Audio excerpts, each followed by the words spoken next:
And I said, Chick-fil-A asked me about Wisconsin. He said, what'd you say? I said, no.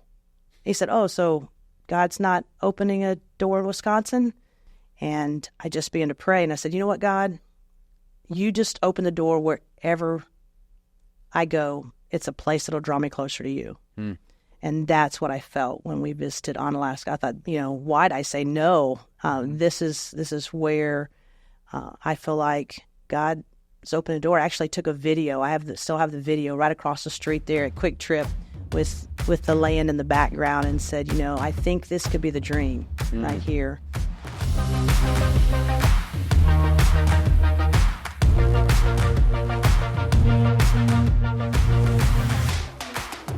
Welcome back, everybody, to this episode of the Pay It Forward podcast. I am one of your hosts, Austin Seawards, along with my co-host, Keegan Walls.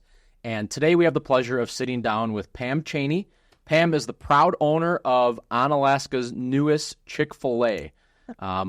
Everybody's heard of Chick-fil-A. It's an awesome business, new staple to our community. There's a line in the drive-thru every time that I drive by, and I'm excited today to learn more about what it takes to start a Chick-fil-A, developing your people, leadership, the processes of owning a fast food type business. So really excited to have you here today, Pam. All right. Thanks. Awesome. My pleasure.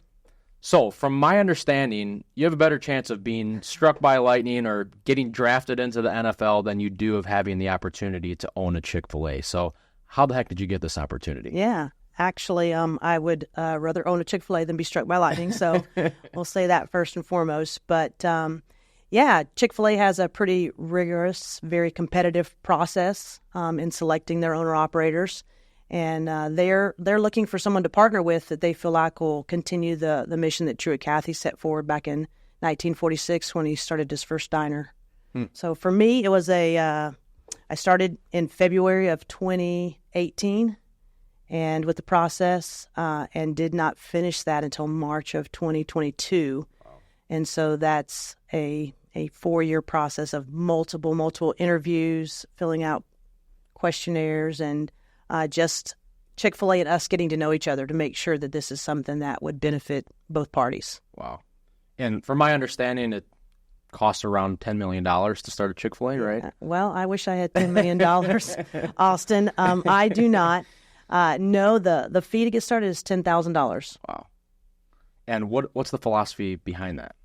Yeah, so Chick-fil-A is looking for the right person. They're not looking for the right bank account. So they are looking for someone who's financially responsible.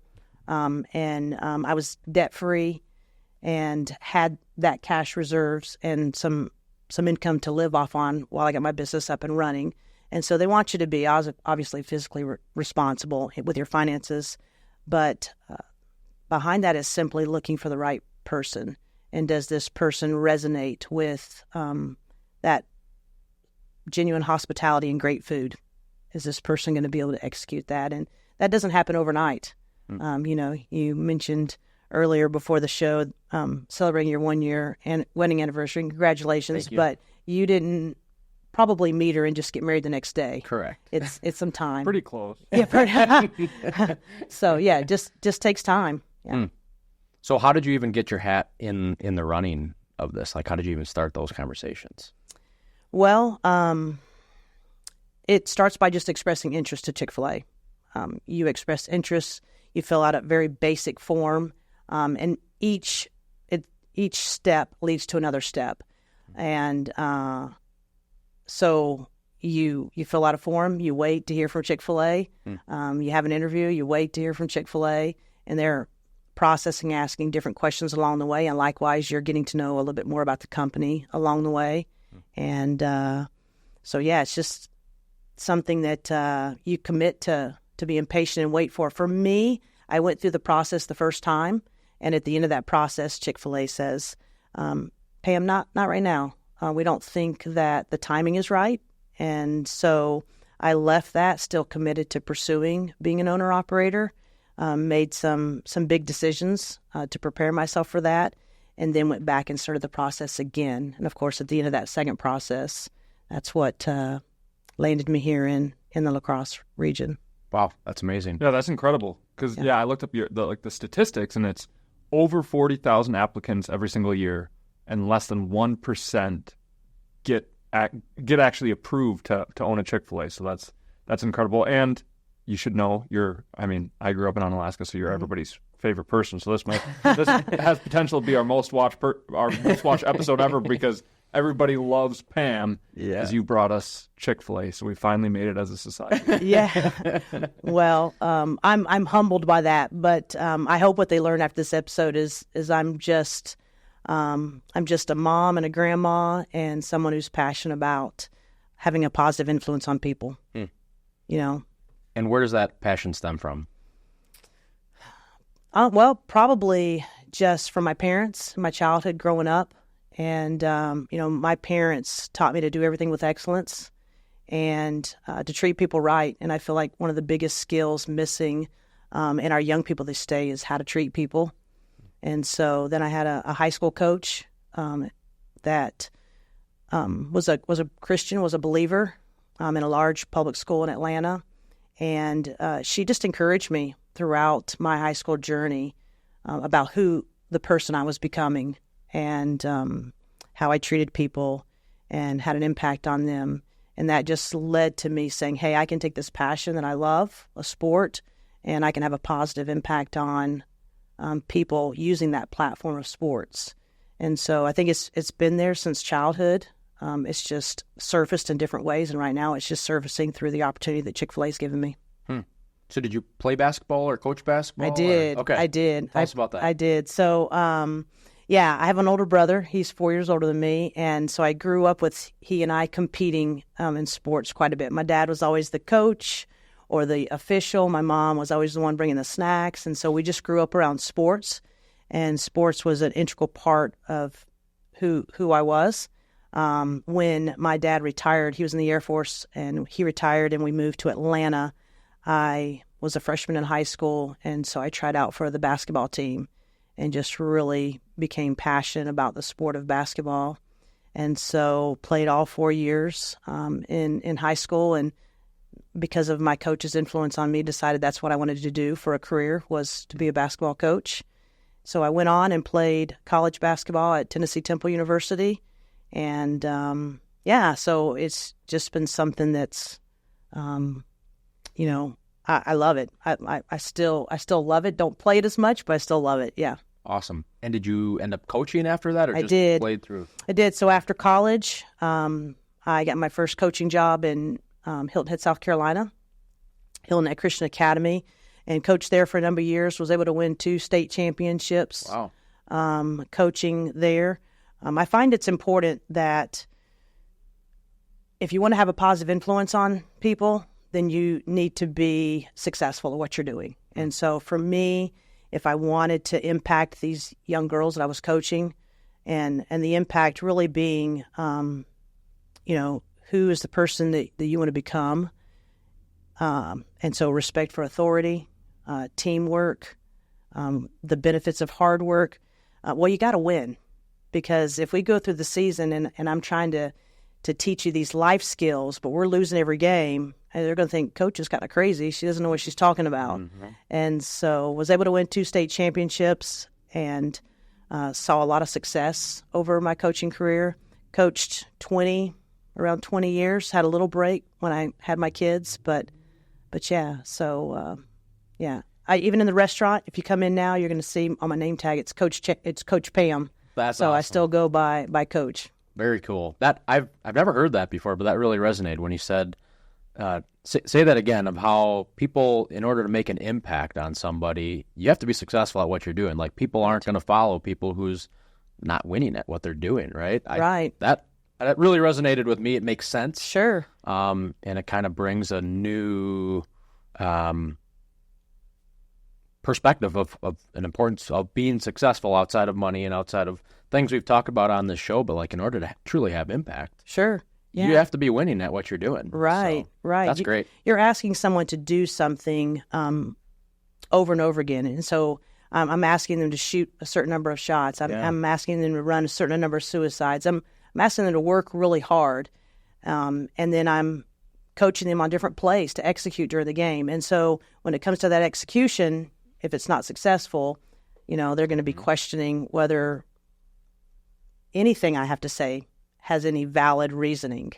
And so it's important that whatever your definition of success is, and in the sport of basketball, it was victories, but it was also just breaking down the sport of, how many turnovers are we going to allow a game? Are we going to get better? So even if you're not winning, are you getting better? And so owning the numbers and really knowing what the score is important. So it sounds like the first beginning of your life was mainly sports, mainly basketball. When did you venture into the business world? Yeah. So actually, sports and basketball was the majority of my, I say, adulthood. Yeah. And was married, and for the first 5 years just was a coach, and then started having a family. And so when my kids came along, I backed off on coaching a little bit, although I coached in some women's leagues and had children sitting on the bench on the sidelines with me. And then when my oldest got into high school, went back to coaching for a couple years. And it was through that oldest child, her name's Mariah, one Sunday after church, the local Chick-fil-A, the director of hospitality, his daughter played basketball for me. And he approached my daughter after church and said, "Hey, what are you going to do after high school?" And she was interested in going to culinary school. And he said, "You should come over to Chick-fil-A and apply for a job there." So the Chick-fil-A was across town, and we didn't go there often. It's tough to feed a family of 5 out to eat. And anyway, she got a job at Chick-fil-A. And as a parent, just as a coach, I want to instill certain things into my kids that help them to be successful adults, and really just to help them find peace in whatever they're doing. And my daughter had struggled a little bit academically, and the current academic setting was not conducive to her learning style. And so she was a little discouraged. And she got this job at Chick-fil-A, and the child changed. Her confidence level changed. Her joy changed. Her friends changed. She began to get a great group of friends at work. And she worked for a month. And I said, "What are you doing with your money? You got to begin a paycheck." She was enjoying her job so much. She was like, "I don't know. I haven't." Wow. I said, "Well, you probably want to, when you go back in, ask them where your check is the next time." And so it was me just watching this transformation in my child and wondering, what's going on every day when she goes to work, because the impact that it's having on her as a parent, I could not be more grateful for. And what did you find out? Yeah. So Mariah worked for Chick-fil-A through the rest of high school, and then she went to culinary school and continued to work for Chick-fil-A. And that location had a point where they had a large number of employees that happened to quit at the same time in their kitchen. And Mariah came home and said, "Mom," it was in April 2016, and she said, "We're really struggling in the kitchen at Chick-fil-A. Basketball season had just ended." She said, "Would you be willing to come help us out at the restaurant?" And I'd been curious. Now she'd been there a couple of years, so I'm like, "Yeah, actually I would." So I went and met with that owner-operator, and I said, 30 days. I'll come help you for 30 days. And, of course, that was April 2016. I never left. What I found was a company that, as we say, I now I know, we're not in the chicken business, we're in the people business. And so I found a company that was passionate about taking care of their employees and really helping develop their employees and find their employees' passions and talents and putting them to work. And then a company that was a chain restaurant, but it felt like a mom and pop restaurant where the community and that location, they knew each other. We were friends. You saw these, we call them our guests. They're not customers, they're guests of ours. You saw them on a regular basis, and you knew their name, they knew your name, and you did life together. And I was blown away. Not to mention, here I had my daughter at age 19 who was running a multi-million-dollar restaurant She was overseeing 25 to 35 staff, and she was handling the hard situations, the hard conversations, and she was finding joy in it. And it was immediately something I wanted to be a part of. Our family that July took a trip to Atlanta to visit the corporate offices. And so very quickly on, like I said, I was going to stay for 30 days. I never left. I just knew that my passion is mentoring and developing people. And I was doing that through sport. This was kind of doing that now on steroids because there were so many more people I could impact and so many more ways in which to develop them. Can you talk about that a little bit more? Just the difference in mentoring, right? Because obviously doing something like basketball, the time frame and the situation in which you're hanging out and developing them is so much different than at work. So where do you find that balance of being able to really pour in when it's like, I want to mentor you and help you, but also at the same time, there's like a job to do, right? You don't have the bus trips and the overnights or the after school, or you can come into coach's office. I mean, you can still come into coach's office now, but some of those situations. So what's been like the big difference in those? And then how have you been able to find a way in the business world to continue to mentor? It's not easy, Keegan, and you want to call a timeout and just tell the guest, I just need a 30-second timeout, but you can't, right? You can't take those timeouts. For me, it starts really with the interview process and getting to know someone during that interview process. And when we interview people for employment with us, I'm looking, number one, to see, does this person genuinely enjoy serving others? Do I have a foundation to start with? They genuinely enjoy serving others. And then I want to hear about their goals and dreams and aspirations. And so just getting to know them and knowing what they want their future to look like. Because then when we make that hire and they come on board, we can continue to have that conversation with them on maybe what they're doing at the restaurant and how it's going to benefit them in their future. The big thing about the restaurant is your people skills. And you know, if you're in real estate, it really doesn't matter. If you're a veterinarian, it doesn't matter what you do. How you interact with people is key in every aspect of life, whether it's just your friendships, your marriages, it's important. And so we're looking to help them develop those people skills. And then it's just me taking time, whether it's as we're working in the restaurant together and we're having conversation about where they're at, or whether it's taking time to sit down with them one-on-one and have those further conversations.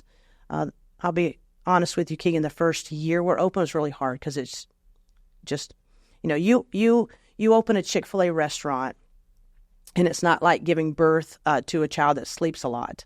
It's like giving birth to a toddler that doesn't stop. And so I wish we were doing a better job of it, but it takes some time to actually get the restaurant in a position to do that. But it's just building those relationships with our team members and taking time to sit down and have conversations with them and put them in a position in the restaurant to develop some skills that's going to help them down the road. Yeah, you think about it, traditional small business, you probably don't have a lot of business when you start, and you're trying to find business, and you're slowly hiring people and slowly getting your operation in order. Opening day at Chick-fil-A was all over the news. The line was out the parking lot. You had to bring your A game on day one. What was that opening day like? Walk us through the opening day. Yeah, that was pretty exciting, pretty crazy at the same time. I know I'm watching the news and I'm hearing, the traffic. Everybody's concerned about the traffic and how it's going to impact the traffic in that intersection area. And so we continually talk at Chick-fil-A about always being creative and reinventing maybe how we do things. And for us, we were able to utilize that parking lot because at the time, Five Guys, Caribou, and Mattress Firm had not opened. And so we utilized that parking lot to make 4 lines going into one. But corporate also brings in a team to help us with that. So So we had a team, about 35, some team members from other locations, and then some corporate staff that are in there, and they're working with our team one-on-one.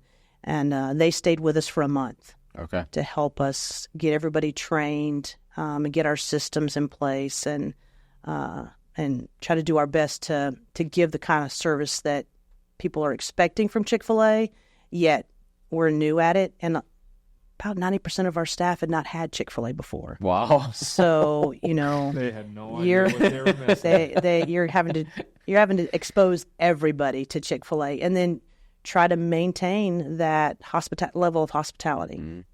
How many team members do you need to operate a Chick-fil-A? Depending on the location, we have about 85 employees right now with us. Would love to have about 100 employees.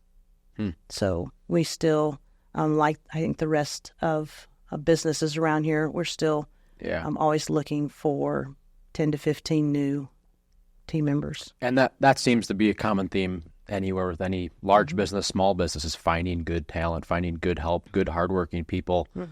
New business coming into town, you need 100 people to operate the store.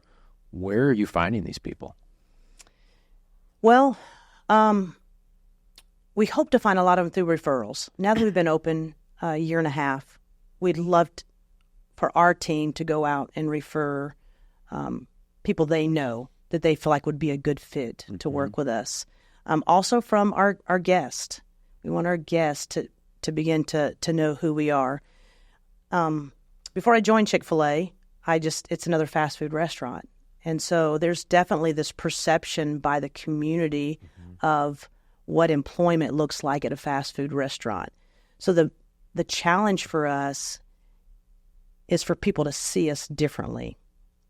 Yes, I'm a quick service restaurant. I'm designated as a QSR. So that's who we are. But within the four walls of our building, we're so much more. Number one, we're family. And number two, we're in the people business.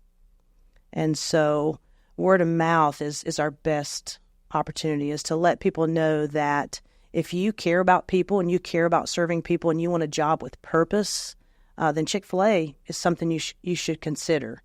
And because at any point during the day, there's anywhere between, I would say, 12 to 15 to upwards of 30 people working in the building. You know, it's quite the operation to pull off. And so we're continually trying to get referrals. Otherwise, we use Indeed and your typical marketing avenues to find employees. But the big thing is just for people to hear by word of mouth. That's incredible. That is. And I'm backtracking a little bit. Apologies, but did we as Onalaska make Chick-fil-A proud? Like opening day, did we crush? You did. Okay. You crushed it, man. The first year you've crushed it. Really? So the support that we've gotten from the community it's been huge. Did we set any records? It's been huge. We haven't set any records yet. After this episode. After this episode, we need to set some records. So the biggest misconception that we're dealing with at Chick-fil-A Onalaska is that, and you said it when we started, and I just kind of cringe, is there's always a line. You're always busy. But we're trying to get people to realize that in Chick-fil-A standards, we're really not always that busy, and we can handle it. And so even if there is a line, you know, we're not perfect, but our goal is to get you in and out within 10 minutes. And so trust us. Yeah. You know, come through, come inside, give us a shot, because so many people are just thinking, you're always so busy.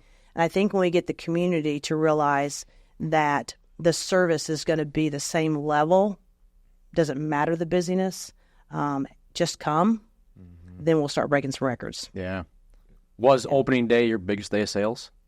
It was our biggest day of sales. Awesome. So far. We've come close, but we want to beat that. Yeah. But it was our biggest day of sales. Very cool. I was there. There you go. I did my part. I did not want to wait in line.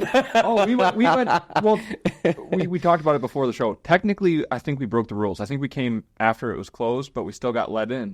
And then we got to actually meet. We met you, and then your parents were sitting behind us, so that was very fun. Yep. We went into the restaurant. We always go in. So yeah, that's a misconception too. Like if the line's busy, service is quick inside too. Just go inside, you can get it to go. Anytime I've ever gone, it has never, even when we have done the drive-through, like you said, it has never felt like, oh my gosh, I'm looking at my watch, I really need to go. It's always been quick. Right. And it's always, the food has always blessed me. Yeah. Yeah, absolutely. I think even during grand opening, we kind of timed how long is it taking a car that is just barely in the parking lot until they get their food. And we were looking at about 30 minutes. And so with the amount of guests we were serving, for them getting from the back of the line to exiting with their food in 30 minutes, yeah, that's pretty good. Yeah. Yeah, that's amazing. But I want to backtrack a little bit more back kind of to your story. So it was a 30-day commitment. I'm going to help in the kitchen. What did that process look like until you, like, did you stay working in the kitchen? Did you work more in leadership at that location? What did you do after that? Yeah, so it wasn't long after I made the commitment to not leave, to actually decide to retire from coaching, and Chick-fil-A was going to be my future, that I was moved into a role of leadership. Actually, my daughter got married and moved away, and I kind of stepped into her shoes, and then moved on to be the director of talent, which was overseeing hiring, training at that location. And so for me, it was, now how do I equip myself to be qualified to be an owner of a location, knowing that it's not a huge financial investment. I need to show some financial stewardship, but how do I learn this business in order to capitalize on that? So I applied for a job with corporate Chick-fil-A to be a grand opening trainer. And so just like we had trainers come in and train our staff. So I was hired to do that, went to Atlanta, got some training for that, and then spent about a year where I would go out and travel throughout the country and help open locations. Oh. It was during that time I did a grand opening in Reno, Nevada, that I fell in love with new markets. So helped open a location there. You know, the closest Chick-fil-A is an hour and a half away, and the people are just so ready for Chick-fil-A to come into their community. And so I knew immediately that's what I want. You know, if God opens that door for me to own my own Chick-fil-A, I want it to be a new market. And so I went through the process I mentioned the first time, and at the end of that process, Chick-fil-A said, not now. We just don't feel like you're ready. It's not a no. We're not going to go into business with you, but not now. And so I just had done an opening in Grand Rapids, Michigan. And I went to that operator and had a conversation and said, hey, I want to be an operator. Chick-fil-A has said, no, not now. You've got a brand new location here. How can I help you get your business up and running? And so that operator, now she's my best friend, but really, she allowed me to come on board with her. For 18 months, I commuted 2.5 hours between Fort Wayne, Indiana, and Grand Rapids, Michigan. Yeah, so my oldest Mariah was expecting her first child. My son was engaged to be married. And then I had a daughter who's a senior in high school, and two that were still, one in middle school, one in high school. So I couldn't move, up and move. But here I'm pushing to try to become an owner, and this is an opportunity with a brand new location. So with the full support of my family, I commuted back and forth and really built that location up from its opening, and really helped me to, learn a lot during that, to see not what happens after the grand opening trainers leave.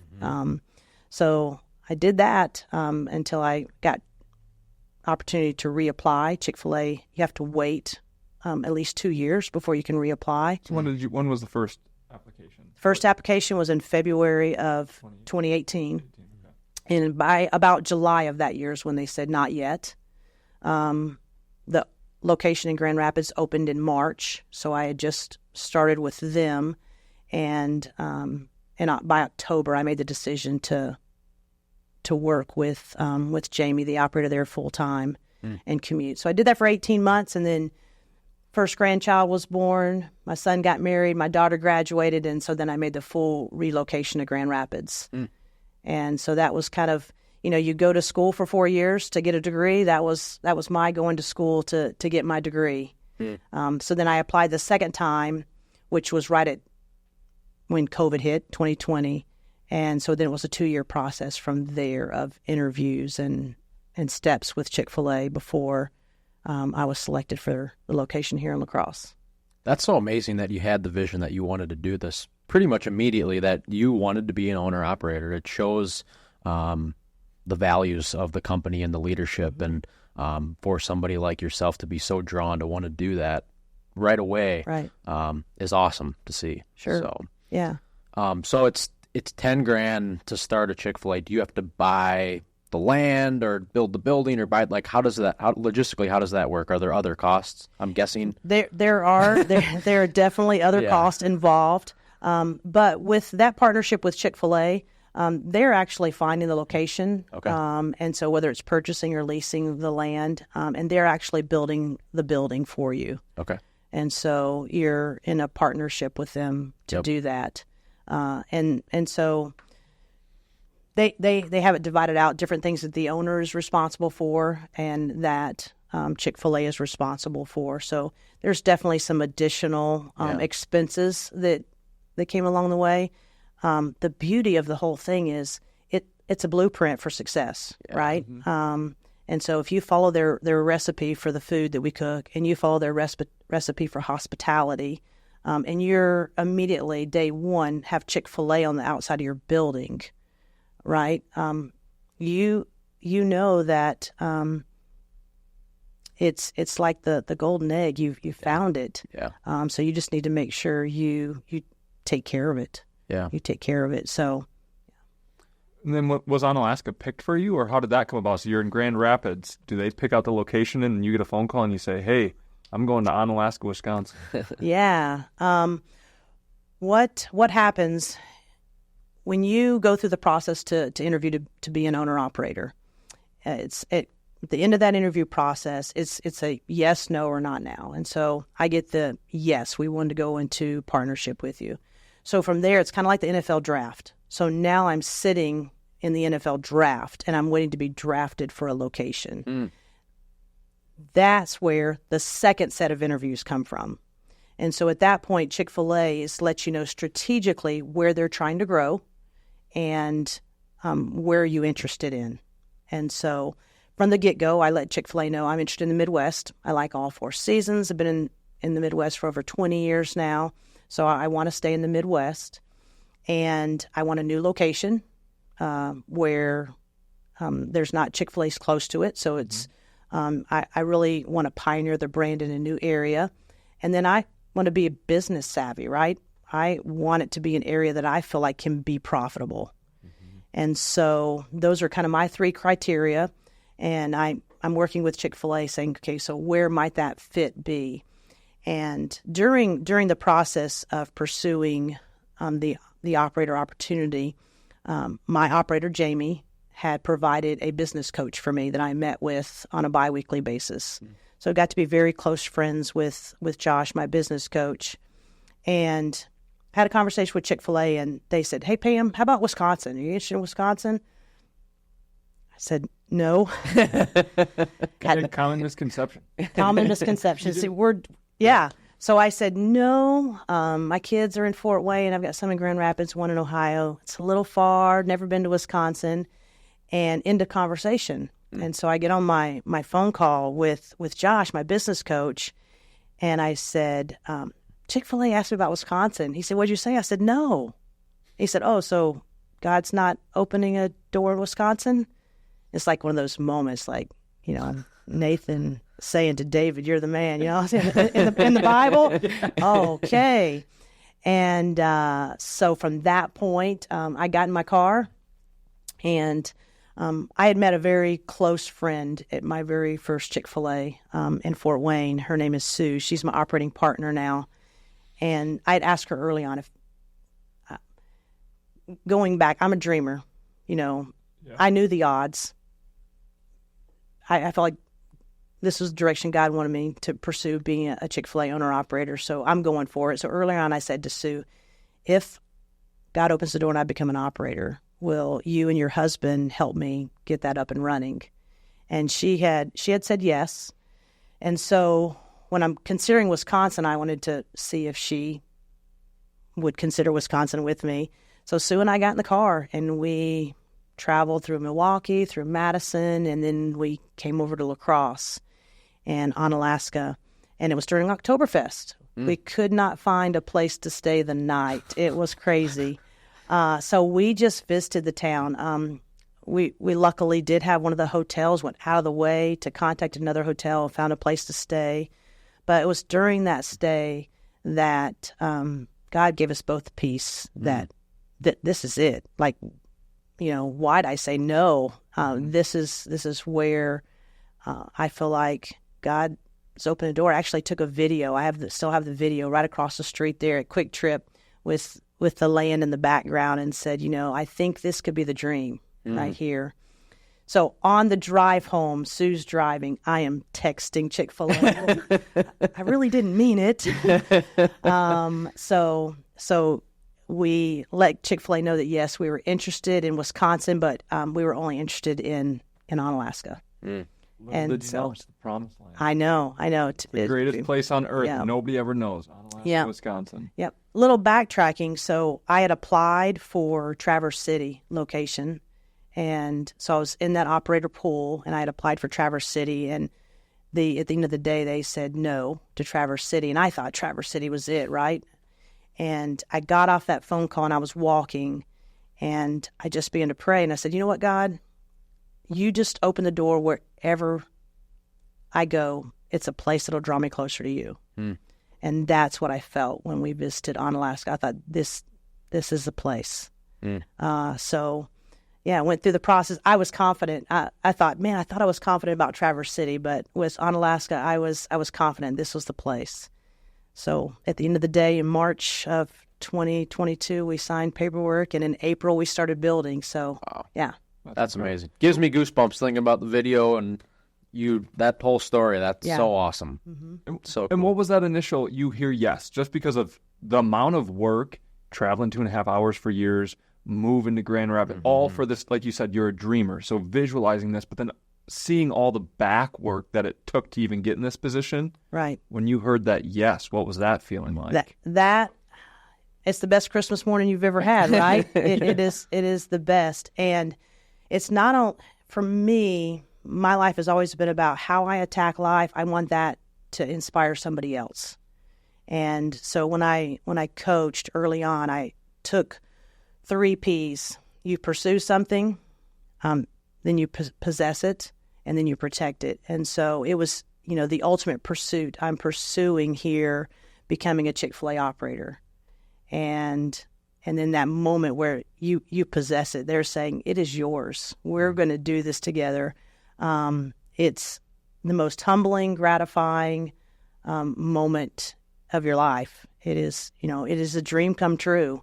And so now we're in the protect it, we're going to protect it. We're going to make sure that we honor Truett Cathy, the founder of Chick-fil-A, and we honor the Cathy family, and we honor the people of Onalaska. Did you ever have any doubts? Did you ever doubt that this wasn't going to be a reality at some point? That being an operator wasn't going to be, an owner wasn't going to be a reality? No. Okay. No. That's awesome. Yeah. I'm pretty stubborn. Yeah. I'm pretty stubborn. So, and so that's the example I want to be first and foremost to my kids. I mentioned to you before the show, I've got a son who owns his own business. I want them to tackle life with, God placed it on your heart. He gave you a passion for it. Pursue it.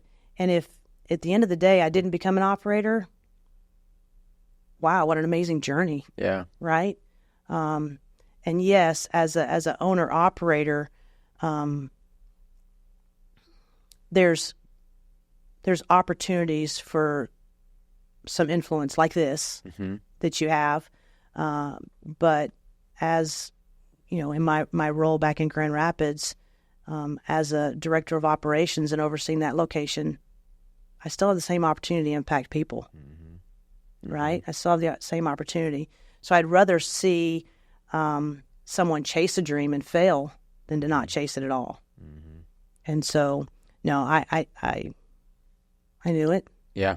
I think people should learn. I think more people need to have that mindset, like have the confidence that you can do it, like truly believe that you can do it. And I've always had the belief, and I shared this the other day in front of some people, but like somebody else is doing it, I can do it. Right? There's no reason I can't do it if somebody else is doing it. Might take me a little bit longer. Right. Might get there a little differently, but outside of being in the NFL or maybe getting struck by lightning, like if there's something I can control or my work ethic, like my work ethic will never be the reason I can't do something. Right. And I think for me, one of the greatest examples of someone who pursued something and didn't fully see it come to life, but is having such a huge impact on people is Tim Tebow. Right? I'm going to be an NFL quarterback. Yeah. I'm going to be an NFL quarterback. If he didn't pursue that, how many people would not have been reached? Yep. Yeah. Right? And so, he had his day in the spotlight, but not the day he wanted. Yep. But yet, how big of an impact has Tim Tebow had? So chase the dream. Yeah. Chase the dream, realizing that you can be used in the process, but know that you're gonna achieve it. And hey, if you don't, how many people are going to be impacted in a positive way because you did chase it? So I never doubted it. Yeah. A lot of people along the way said I was pretty bold to put it out there because I just from day one said, hey, I'm going to be an owner operator, and I think that's important. Having that goal board, and saying I'm going to do this and putting it in front of yourself. I had a picture. I went for my 50th birthday. Jamie, my operator in Grand Rapids, took me to Atlanta for a visit. And at Chick-fil-A corporate, they have candidate parking signs. And so I went and I took a picture of that candidate parking. And for 2 years, I had that as the backdrop on my phone. Wow. Like, I'm going to park here as a candidate and interview. And so then in March of 2022, when I went back and did interview, I took my picture beside that. They'd updated since the initial visit there. But took a picture. Yep. That's amazing. I think having that confidence in yourself, that having a vision and pursuing something, but also being at peace with the outcome, that we're not in control of the outcome ultimately. Right. I think that is a great combination to have. And I know it's something Chick-fil-A I think is looking for, because in the process they'll say, what if you don't get it? What's going to happen? I'm going to put my uniform on and go back to work at Chick-fil-A. And they're looking for that because in business in general, but definitely at Chick-fil-A, there's some hard days. And so you've got to have that same confidence that you're going to become the operator, that I'm not going to quit as the operator. I'm going to stick with this. This is my business. I'm going to own it. And so they're looking for that resilience and knowing that life's going to happen, hard things are going to happen, but you're committed to it. So as a small business owner myself, like sometimes I get overwhelmed of thinking of all the different processes that are involved with the real estate team or running a rental property. I can't imagine the operations of a Chick-fil-A, and you have 25, 30, 40 people all working together for one goal. How, from our conversation, and correct me if I'm wrong, you're more of the visionary leadership, maybe not tactical execution process type person. Am I wrong in assuming that? You're not. Okay. You're not wrong. So how did you attack that? Sure. Like, was that your running mate that you brought alongside to handle that part of things? Yeah. Chick-fil-A didn't hire me because I born and raised running restaurants. Yeah. Executing restaurant execution. So it is important that you surround yourself with people that are good at those things. First and foremost, I mentioned Sue and the relationship with Sue. She has been with Chick-fil-A now. She'll be aggravated if 18 years, 16 years. Okay. And so she knew all the financial aspects of running a Chick-fil-A. And she's also a strong believer and somebody that I felt could see things maybe that I was missing and make sure to just hold me accountable to running this business in a way that honors and glorifies God. And so it's surrounding yourself with people like that. I had another director that I brought with me from Grand Rapids, Michigan after I was selected He approached me, and you'll see him in the restaurant. His name is Chan, and he said, "Hey, I want to go with you." I had mentored and developed him, and this is what I love about Chick-fil-A. So Sue was a mom who had raised her kids, who had a degree in accounting, who went back to get a job and found herself at Chick-fil-A, and now finds herself fully fulfilled in her work. And it's a restaurant. It's a fast food restaurant, right? And then you had Chan, who was going to seminary to go into ministry, but really a hands-on person. And he comes in and joins Chick-fil-A. And I tell him, when he was with me in Grand Rapids, I said, "You're the nighttime youth pastor because, you've got a bunch of young people working for you." But now he is able to serve chicken while having an impact on people, right? So you surround yourself with others that have that. My daughter's come back to work for me. We know that she's the type of person, I'll think about something for a long time and dream about it. I'll say it to her and it's done by the next hour, right? So you find people that are going to execute things well. And we're still praying for God to bring more people along through Dave Twite. We've had a couple team members join us. One key team member is our front of house director. And Leaf was a guy who worked in architecture and just was not content at work. Just something's missing.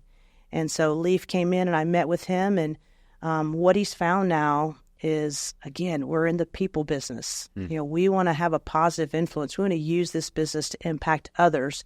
And that resonated with Leaf. So I feel like I can teach anybody Chick-fil-A. But just, do you have a passion for people? And I imagine Chick-fil-A has all of the processes and all of the training and stuff, having the support of a franchise, I imagine is a huge help versus creating all of that on your own. It is. There's a lot because I am a business owner, so I do own that business. And so when it comes to how we run our systems, I do have the liberty to do that. As far as the recipe, like what food we make, there's, Chick-fil-A has the recipe for that. But how we go about training our team and how I structure my business, that is completely mine to own. Really? And so each Chick-fil-A you'll find operating a little differently. Chick-fil-A just wants to make sure that that signature hospitality that you expect from a Chick-fil-A is there, and that quality of food is there. So what is the recipe? Everybody's going to get to this part of the episode mouth-watering because we said Chick-fil-A 1.6 thousand times. I just don't, everybody's trying to make it, right? Popeyes. I do like Culver, so it's not a dig on Culver. Sure. Like everybody's trying to make the chicken sandwich. Sure. And nobody can come close to Chick-fil-A's chicken sandwich, in my opinion. And what's interesting, when Truett Cathy, when he created the chicken sandwich, the very first ever chicken sandwich, now you can go anywhere and get a chicken sandwich, that recipe has not changed since day one. And that is a hand-filleted chicken breast that we are dipping in milk wash and battering ourselves in the restaurant, and then we're cooking it. So it's fresh. So I think a big difference is just the freshness. And then we're going to butter and toast that bun and put 2 crucial pickles on it, or take them off if you prefer not to. But the flavor contrast between the pickles and the chicken is the reason for that. That recipe hasn't changed since 1964. That's incredible. That has stayed the same. I really believe a big part of what brings our food to such a high level is the fact that it is, for the most part, made from scratch. And we are washing and chopping our tomatoes. We're washing and chopping our lettuce. We're doing things kind of a little bit of the old-fashioned way. There's not one person in the back that's microwaving something or warming up. There is no microwave, right? We're back there doing things that bring the true flavor of the food out. Not to mention the best sauce in the business. There you go. There you go. That's the secret sauce to business is Chick-fil-A sauce. There you go. Right. How does Chick-fil-A audit and make sure that all of their locations, since they're independently owned and operated, maintain that consistent level of service and food? Yeah. So we have a couple different ways. For one, we have our customer experience surveys. And so we get feedback from our guests. And so they're telling us how we're doing. They're telling us what our hospitality is like, what our food is like, what our speed is like, of service is like. Then we also have internal audits that we're running as a restaurant where we're testing the food, where we're monitoring the numbers. And then we also have third parties that come in. Those third parties are going to inspect for food safety, food quality. But those third parties are also, it's crazy enough, my team thinks it's crazy, but they're going to let us know if the team member smiled or not. They're going to let us know if the team member repeated the order or not. They're going to let us know if we said my pleasure or not. So both customers, internal audits, and then we have some third-party companies that are continually giving us feedback. It's important, I said with coaching, right? You want to win because if you're winning, then what you have to share with the team has more value. When the restaurant, I want us to win. I want us to be excellent in everything we do. And so we have to have a scorecard. We're going to pursue being the best and pursue that mastery. And then number two, we're going to know what the score is. And what I love about that is in the process of teaching my team that, we can apply it to your life. You have a bank account, you pursue a savings account. How much money's in your bank account? Where are you saving? Where are you giving? Where is it going? You can look and see what your score is, if you're winning or not, and if you need to make adjustments. If it's your health, how many hours of sleep are you getting? How many calories are you taking? How much are you working out? And so I love the fact that you can come into the restaurant and I can say, okay, we are checking the health of the restaurant. Apply this same principle to your life and check the health of your life, whether it's your finances, it doesn't matter. It's the same principles. Can you share what some of those metrics are that would be a winning scenario for you guys? Right. So 4 different areas we're looking at. We're looking at genuine hospitality. And so we're looking at our customer scores, and we're seeing what our customers say. We're asking our customers, do you feel cared for at Chick-Fil-A Onalaska? And how was your visit with us? Were you greeted by a team member? Was there clear communication on, somebody coming to our restaurant for the first time and comes in and they pull up to the speaker box and there's nobody there because we've got somebody outside taking your order. It can be a little confusing. So how was that experience for you? And we're getting that feedback from our guest. With our internal audits, we're testing the food. We're looking to actually see if the coater on the chicken is right, if the temperature is right on the fries. When the fries were served, if the temperature was right, tasting it, was there salt? And so with those come back a score. With one of our third-party audits, you get 100. You're striving for 100, and our last score was 100. And we've been down to an 89. And then it breaks it apart and says, the nuggets weren't quite battered correctly, or the temperature of this was off, so you know how to go back and fix that. And then, the internal audits every day. So then Chick-fil-A comes back, and every quarter we can see what our customer scores are, and we can see what the top 20% of Chick-fil-A's are doing and know exactly where we're at. And here just recently, it's a growing business. I want to be perfect, but we're not always perfect. And we kind of had a slump in our customer service scores. And so we began to really focus on those. And we've seen those improve, and we're in the top 20% of the chain. Wow. So those are the scores we're looking at to see. And a big one is that speed of service. Because we know Onalaska is no different than other Chick-fil-A's. People have the misconception that we're always busy.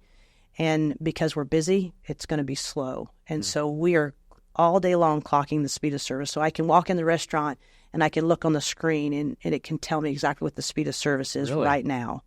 And so then we can go from there to say, hey, what needs to change? Because we want your speed of service to be the same, whether there's a line or there's no line. How is that possible? Like how do you execute on that? It's like running a marathon, and more. It's like running a relay. So we're passing the baton. Okay. So the clock starts to tick when the order taker says, "Welcome to Chick-fil-A. Okay. Can I have a name to start your order?" and as soon as they hit that iPad, a clock begins to tick.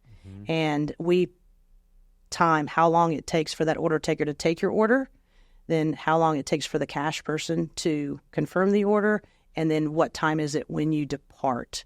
And so we break it down into 3 pieces, and we get those scores of where we are in those 3 pieces. As soon as it begins to tick, the kitchen is in the back, and they're being passed the baton to start making the chicken. Chick-fil-A is very smart in the fact that they give us a system that lets us know this is what you are doing on average. So this is how many chicken breasts you need to be cooking right now. This is how many strips you need to be cooking right now. This is, so we're continually reading that. But then it's sometimes just yelling out, "Hey, there's a long line. I need you to drop a lot of chicken right now." Yeah, that's amazing. And that's the backing of the nice thing about having the backing of Chick-fil-A is they've put that IT piece together for us to be able to really know what time frame our guests are spending from the time they order to the time their food's received.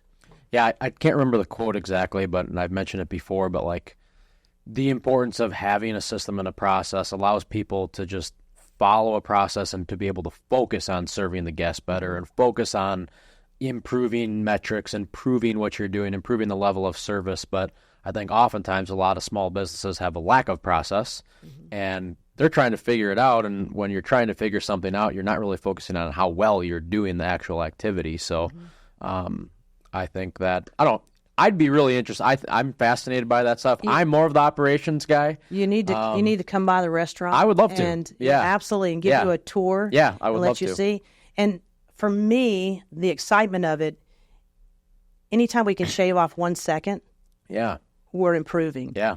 And so here you go. Here's a platform, and here's a platform for my leaders. And most of my leaders are young. Most of my leaders are in their 20s.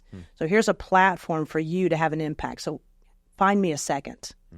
And so, I've come in and they've maybe rearranged where the milkshake machine's at, or they've just made the slightest adjustment.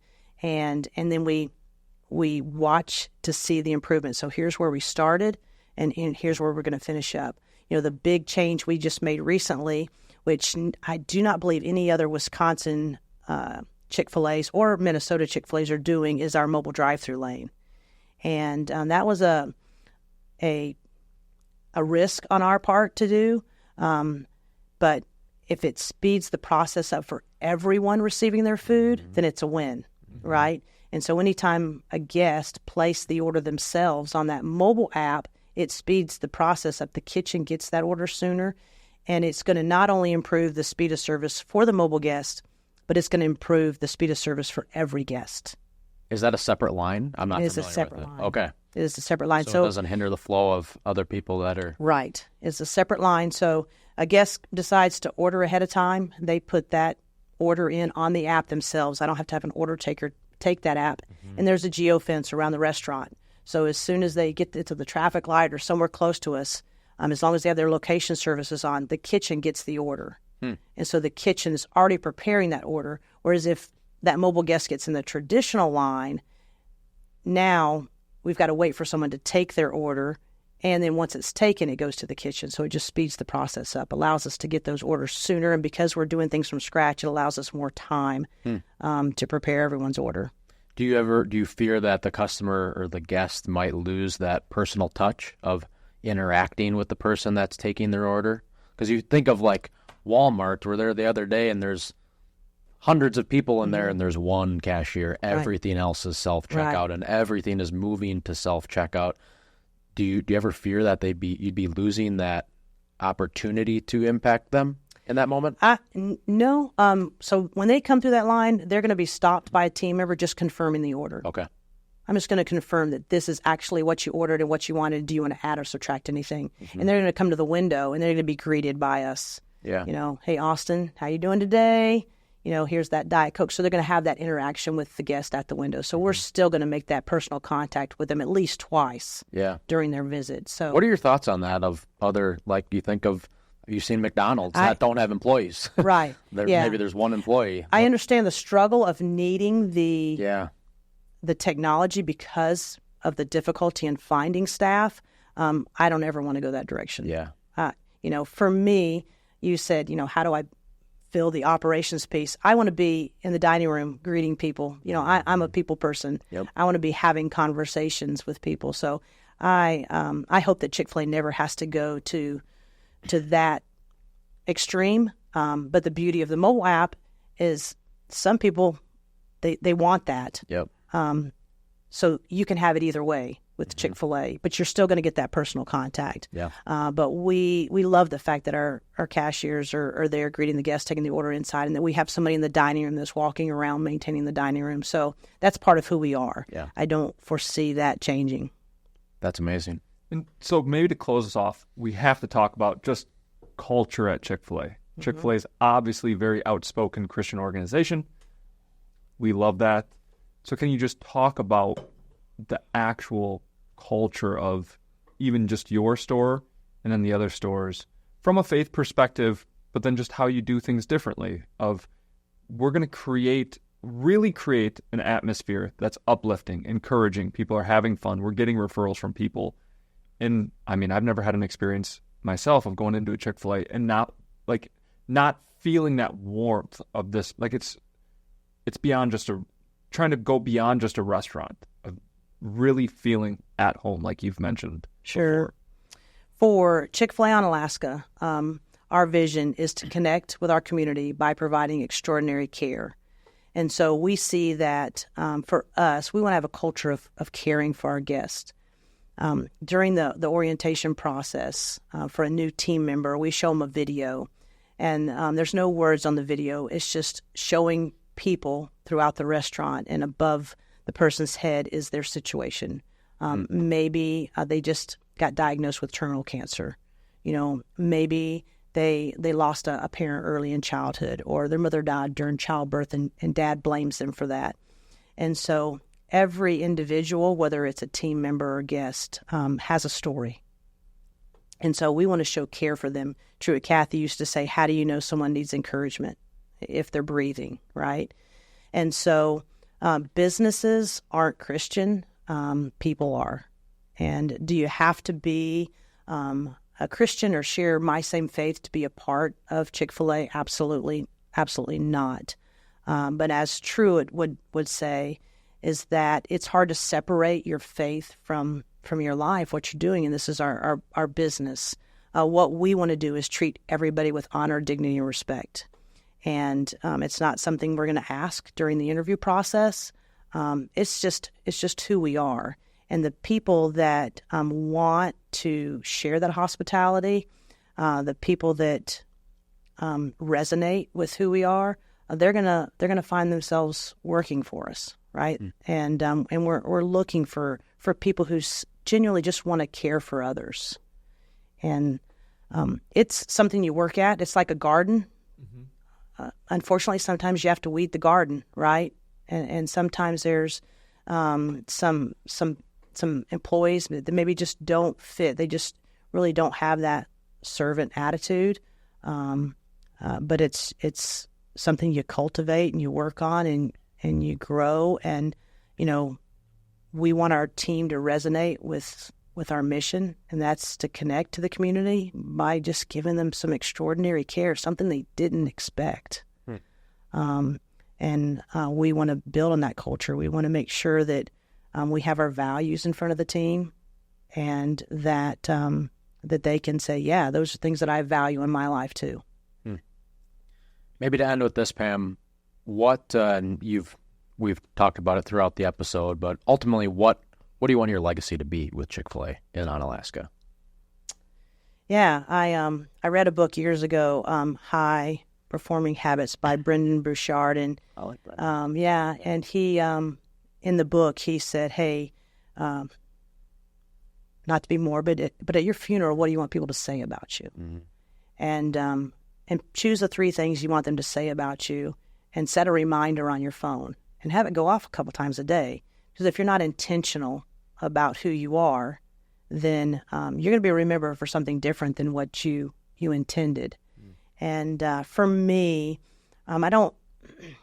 Chick-fil-A is part of my story, but I want my legacy to be, I'm a dreamer, and so I want people to dream. Dream big. But in that dream, I want you to pursue it, and I want you to become the best at it. When I had my first child, I read books on how to be a mom. I talked to other moms. I did my homework. And so in chasing your dream, I want people to say that she took the opportunities that were given her, whether it was being a mom, being a coach, being a Chick-fil-A owner.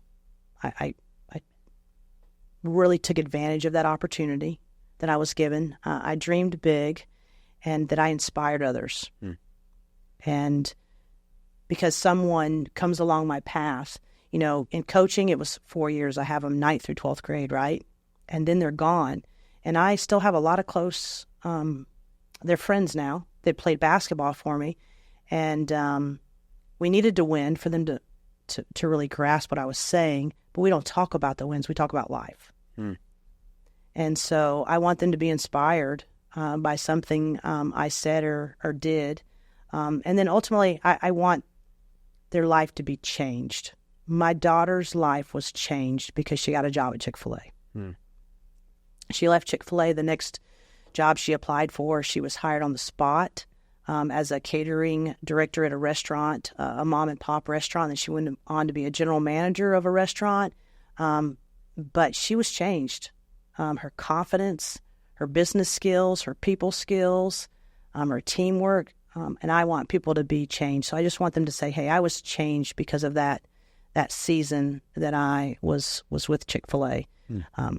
For the most part, I would say if I would have put a number on it, 80-90% of our team member, it's going to be a season. A lot of high school, a lot of college kids. It's going to be a season. They're with me.